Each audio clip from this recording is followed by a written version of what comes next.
Welcome to the shop.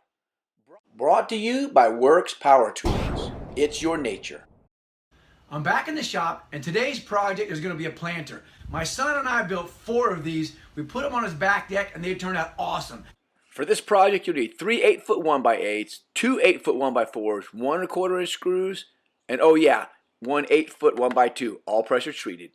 All of the lumber from this project can be bought at your local lumber store, and literally it's about 14 or 15 cuts, and you can have it built in no time. Let's get started. The first thing I do is set up my Pegasus Worx bench, and as you can see, mine is well used. I use it for almost every project, and it's this simple, and it's ready to go. Another tool that's a must in my shop is this Worx AI drill. It has a special setting on it that prevents you from overdriving the screw so you don't crack the wood and ruin the project.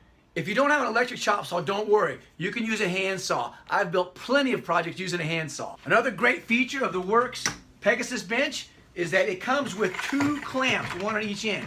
So I can clamp the lumber down, hold it in place while I make my cut. With the 1x8s, I cut 4 to 24 inches and 4 to 22.5 inches. With the 1x4s, I cut all 8 pieces 17 inches long. And here's that awesome feature I was telling you about early, prevent you from countersinking your screws. Simply push this button right here on the side of the drill, start driving it, and when it gets flush, it stops and it countersinks it perfect for you every time so you don't split the wood. Awesome. Okay, now we're ready to assemble the planter. I've got the entire thing clamped down in the Pegasus Worx bench here. So I don't have to have anybody helping me, clamping it down, ready to go. But when you do this, make sure you use these 1 1/4 inch galvanized screws. Because if you don't use galvanized screws, it might rust out because it is an outdoor planter. Okay, using all 8 pieces, I built 2 boxes as you can see. 22.5 of the short pieces on each end. With 22.5 capped off top and bottom by 24 all the way across. Here are the 8 17-inch 1x4s that I cut. They're going to be for the legs. The legs are actually a couple inches higher than the bottom, but when you flip it over, they'll be the legs. Okay?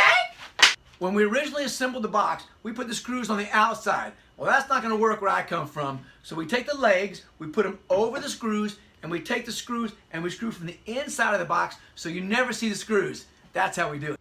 I'm actually holding the camera and doing the screw cut at the same time. Yeah.